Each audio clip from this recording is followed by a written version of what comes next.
Come with me. A rich CEO saw a trembling nurse waiting for the bus, so he took her home. The words struck through the icy wind before Grace Collins even realized someone was standing in front of her. She lifted her head slowly, breath misting in the freezing air.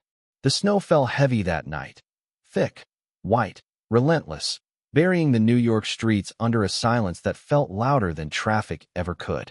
It was 11:30 p.m., long past the last bus, long past the age-worn timetable that now hung uselessly behind her. Grace sat hunched on the metal bench, still in her navy nurse scrubs, the fabric soaked through by melted snow. Her fingers were numb from clutching her dead phone. Her shift had run late, too late, and in a storm like this, the entire city simply stopped. Even the street lamps flickered like they were tired. That was when headlights spilled across the empty sidewalk. A black SUV slowed, then stopped completely. Inside, Logan Hayes sat behind the wheel, his expression unreadable, though the faint line between his brows hinted at irritation or concern, maybe both. He hadn't been able to sleep, so he'd been driving aimlessly around Manhattan, letting the cold night calm whatever it was that clawed inside his chest. And then he saw her, a girl curled into herself like she was trying to become small enough for the storm to forget. Logan stepped out, the snow crunching under his polished shoes. Grace instinctively straightened, alarm tightening her shoulders. She didn't know him. She didn't know why he'd stopped. All she knew was that her breath trembled as she whispered, "I'm fine. I'm just waiting for the bus. There's no bus coming tonight." His voice was low, steady, not unkind. He shrugged off his long wool coat and draped it toward her, arm extended. "You'll freeze if you stay here." Grace shook her head immediately. "I can't accept it. You don't even know who I am." "I don't have to," he replied simply. She hesitated. Her teeth chattered. The cold gnawed at her bones, and the coat looked impossibly warm. Finally, with a stiff breath, she accepted it and pulled it over her shoulders. Heat spread instantly, almost painfully, like her skin didn't know what warmth was anymore. Her vision blurred slightly from the sudden contrast.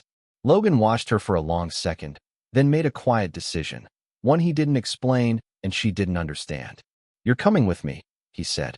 "It's not safe for you to stay out here." Grace opened her mouth to protest, but the words tangled on her tongue. Her legs felt weak. Her fingers were numb. And something in his tone didn't feel threatening, just sure, just steady. She let him guide her toward the SUV, not because she trusted him, but because, in that moment, she didn't have a choice. The elevator doors opened with a soft chime, and Grace hesitated before stepping out. Logan's apartment occupied the entire floor, quiet, warm, and impossibly spacious. The contrast between the blizzard outside and the gentle glow inside made her blink, as though she had walked into somewhere she didn't belong. He pushed the door open for her. "Come in," he said simply. The warmth hit her immediately. The air smelled faintly of cedar and something clean, maybe the subtle scent of his cologne drifting through the hallway. Grace tightened the coat around herself, suddenly aware of the puddle forming under her shoes. "You can take the coat off," Logan said, closing the door behind them. "Bathroom's on the right. There are towels inside." Grace nodded, her voice too small to push past her lips. Her scrubs clung to her skin, heavy and cold. She hated the idea of dripping water onto his polished floors, but he didn't seem bothered. When she came out of the bathroom, Logan was standing in the hall, holding a folded pile of clothes, sweatpants and a soft gray t-shirt, far too big for her. "They're clean," he told her. "It's better than staying in wet clothes." Grace hesitated again, her fingers tightening on the towel. "I don't want to cause trouble." "You're not," he said. "Just change." She took the clothes in silence and returned to the bathroom. The fabric swallowed her whole, hanging loose around her wrists and ankles, but it was warm, strangely comforting. When she stepped out, Logan barely glanced at her, only nodded toward the living room. "You can sleep here tonight," he said, gesturing to the long couch. "There's a lock on the door if you want privacy." Grace looked at the guest room door, then back at him. "Thank you. It's late," he replied, walking toward the kitchen. "You should eat something." She followed without thinking. He turned on the stove and dropped ramen noodles into a pot. The sound of boiling water filled the quiet apartment. At 2 a.m., it felt surreal. Two strangers standing in a penthouse kitchen, separated only by steam rising from a simple meal. They ate together at the counter. No conversation. No awkwardness. Just silence that felt oddly gentle. When she finished, Grace murmured, "I'll clean this." "I'll take care of it," he said. "Get some sleep." She retreated to the guest room, closing the door softly. By morning, Logan was gone. On the counter lay a neatly folded $50 bill, a sticky note, and a business card with his name embossed in silver. "In case you need a ride. Logan Hayes." Grace stared at the items for a long moment, then quietly put on her scrubs and left the apartment, without calling him. 3 days later, Grace Collins stood near the entrance of the hospital auditorium, flipping through patient charts as she tried to blend into the background. The hospital was hosting a formal healthcare partnership event, filled with board directors, doctors, donors, and far too many cameras for her liking. When she lifted her head, she froze for half a second. Logan Hayes was here. He stood among executives in dark suits, tall, composed, and impossible to overlook. The lighting caught the sharp angle of his jaw, the calm steadiness in his posture. Grace's heart tightened in her chest, but she immediately turned away, pretending she hadn't seen him. She didn't want him to think she was trying to reach out. They had only met once, a night of sheltering without much to say. She focused on an elderly patient seated nearby, adjusting his blanket and checking his pulse. Caring for him grounded her, gave her something familiar to hold on to. Across the room, Logan had already noticed her. He paused mid-conversation, eyes fixed on the nurse in light blue scrubs kneeling beside an old man, speaking softly while checking his vitals. There was a gentleness in her movements that he couldn't look away from, something quiet, steady, unpretentious. He didn't approach immediately. He waited until she finished with the patient, then walked toward her as if it were the most natural coincidence in the world. "Grace." His voice was calm, almost casual. She straightened, tucking a strand of hair behind her ear. "Oh, Mr. Hayes, I didn't expect to see you here. I had a meeting with the board." He glanced around, then back at her. "You look busy." "Just doing my job," she replied, trying to sound unaffected, though a faint warmth crept across her cheeks. A small pause hung between them, not awkward, just unfamiliar. Logan gestured toward the hallway. "Do you have a break? I could get you a coffee." Grace hesitated. Then, for reasons she couldn't quite name, she nodded. That cup of coffee became 2, then 3, then a quiet routine neither of them talked about. They ran into each other at the hospital cafeteria, at the small cafe 2 blocks away, at the park where Grace ate her lunch on a bench when the weather allowed. Little by little, they talked more. About sleepless nights, about work stress, about exhaustion that seemed to settle into their bones. Grace felt something gentle forming, something not loud or dramatic, but warm in a way she hadn't expected. What she didn't know was that Logan had started noticing the fatigue under her eyes, the worn shoes, the quiet strain she tried to hide. And without saying a word to her, he settled 2 things in silence. Her outstanding student loan, the overdue rent on her apartment. Grace had no idea, and Logan didn't intend to tell her. The fluorescent lights above her blurred into a white haze. Grace tried to steady herself against the wall, but her knees buckled before she could catch her breath. After 2 back-to-back night shifts with no sleep, her body simply gave out. The last thing she registered was the distant echo of her name before the ground rushed up to meet her. When she opened her eyes again, a soft beeping filled the room. She was lying on a hospital bed, her own hospital, ironically, with an 4 drip running into her arm. Her vision cleared slowly, and the first thing she saw was Logan Hayes sitting beside her. He wasn't dressed like a CEO now. His jacket was thrown on the chair, sleeves rolled up, eyes sharp with a mixture of worry and irritation. He didn't look relieved that she was awake. He looked angry. Grace blinked. Her voice scratched out quietly. "Why are you here?" "You collapsed." His jaw tightened. "And no one could reach your next of kin, so the staff called me. Apparently, I'm your emergency contact." She winced. "Nina must have filled out that form for her weeks ago. You didn't have to come." "I did," he shot back. "You passed out in the hallway, Grace. Do you have any idea how dangerous that is?" "I'm fine," she whispered, turning her face away from him. "You are not fine." His tone sharpened. "You've been overworking yourself. Skipping breaks. Sleeping barely 3 hours a day. Do you think that's normal?" Grace swallowed, her throat tight. The frustration in his voice felt too heavy, too sharp. "I don't want to be a burden, Logan." His expression shifted, not softer, but deeper, as if something inside him pulled taut. A burden, he repeated quietly. Is that what you think you are? Grace closed her eyes for a moment. It was hard to breathe, harder to speak. I grew up with people leaving, she said finally, voice cracking despite her best effort to stay steady. Foster homes, short stays, people who said they'd help but didn't stay long enough to mean it. So I learned not to depend on anyone. It's easier. Logan's features changed, the anger draining, replaced by something warmer, steadier. He leaned forward, elbows on his knees. Grace, he said softly, I'm not going anywhere. She drew in a shaky breath. Nothing is certain. Trust me, that his voice gentled. From now on, let me take care of you. At least a little. You don't have to do everything alone. Her eyes filled before she could stop them. A single tear slipped down her cheek, then another. She hated crying, hated feeling weak, but this was different. The warmth in his voice, the sincerity she wasn't prepared for, cracked something open inside her. For the first time in years, she let someone see her cry. And for the first time, she didn't feel alone. Grace had never actually decided to move into Logan's apartment. It had just happened. The sweater she'd left behind after her late shift was washed and hung on the drying rack, her shoes neatly stacked on a shelf. Her bedroom vanity was piled with cosmetics and skincare products.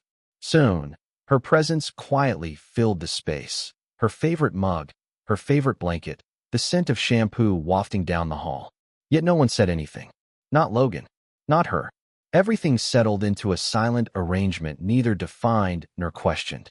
Logan cared for her in small, consistent ways. He prepared breakfast before she woke, scrambled eggs, toast, something warm to ease her morning fatigue. On colder days, a new coat would appear on the rack with the tag cut off. Several times, she caught him canceling meetings after seeing how exhausted she looked. But there was still a distance. He rarely touched her. He never leaned too close. When night came, he took the sofa without hesitation, leaving her the bed as if the invisible line between them must not be crossed. Grace noticed all of it, the tenderness and the restraint, the closeness and the distance, and something inside her tightened every day. It was confusing, almost suffocating. She lived there, but she didn't feel like she belonged. She felt temporary, a guest, a placeholder, something undefined. One evening, after an especially long shift, she found Logan in the kitchen preparing dinner. The warm light softened his features, and for a moment she wished things were simple, wished she knew what they were. Logan, she said quietly, setting her bag down. Can we talk? He looked up, expression unreadable. Of course. But he didn't move closer, didn't soften. He simply waited. Grace inhaled slowly. What are we? I mean, what is this? Am I staying here? Are we? She searched for the right words, but felt them slipping through her fingers. I need to know. Silence. Logan said nothing. Not immediately. Not even after a long, aching pause. His eyes lowered, but no answer came. That silence told her everything. Grace nodded once, a small, brittle motion. Okay, she whispered. I understand. She didn't cry.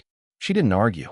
She simply walked to the bedroom, gathered the few things that were unmistakably hers, and packed them into a small overnight bag. Logan stood where he was, unmoving, watching the doorway but saying nothing. When she passed him again, bag over her shoulder, Grace kept her voice steady. Thank you for everything. He didn't reach for her, didn't stop her, didn't say a word. So she left, and Logan let her. 1 year passed, quietly but heavily, like a long winter that refused to thaw. Grace Collins had rebuilt her life in that time. After leaving Logan's apartment, she transferred to another hospital in a different district and poured herself into work.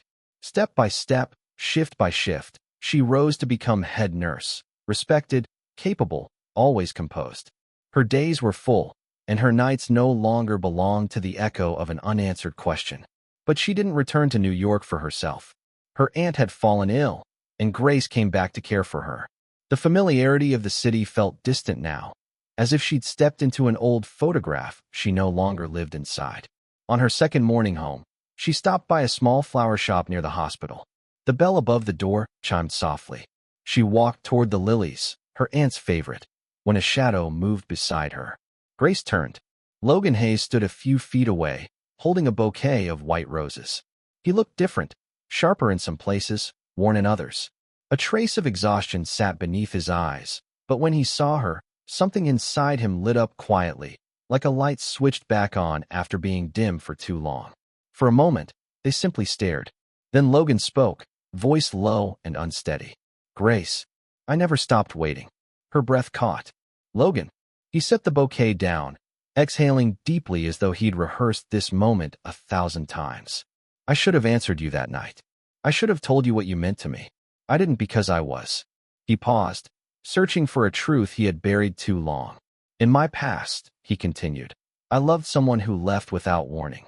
It tore something out of me I never put back.